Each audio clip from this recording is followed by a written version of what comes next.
We all love fountain pens, but what's your biggest complaint about them?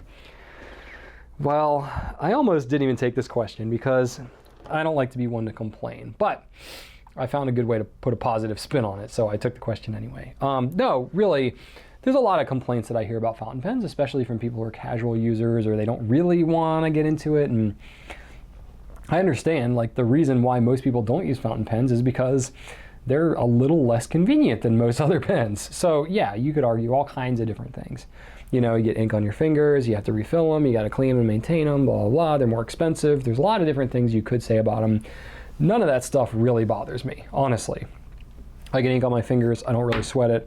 I actually don't get ink on my fingers that much anymore because I've just handled so many pens that it's rare that I'll get ink on my fingers.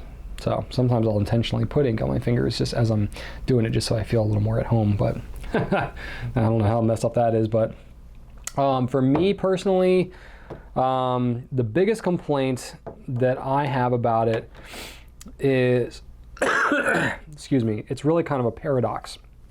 And I've talked about this before. So it's the thing that I love the most about pens, but I also hate the most about fountain pens. And it has to do with the fact that there's so much variability to the experience.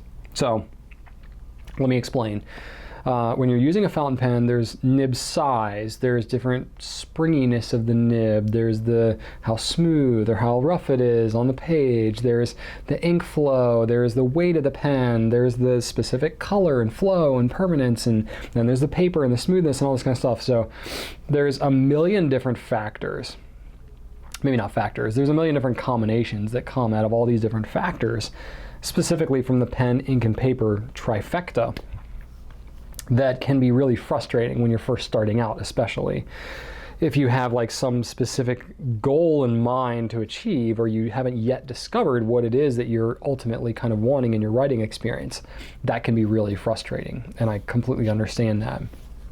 What I will say though, the reason that my complaint has turned into one of the things I actually love the most about it is, like anything else that has a lot of different factors to it, there's so much to learn and so much to experience by doing it. So whereas when I first got into fountain pens, all I really cared about was italic nibs. Steel italic nibs. I just wanted to get that line variation. I really didn't care much about the pen.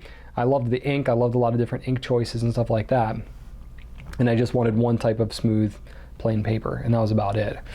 Since then, I've expanded my world drastically, and I've gotten to experience all different kinds of things. I use all different ranges of nib sizes for various purposes, and I really enjoy them all.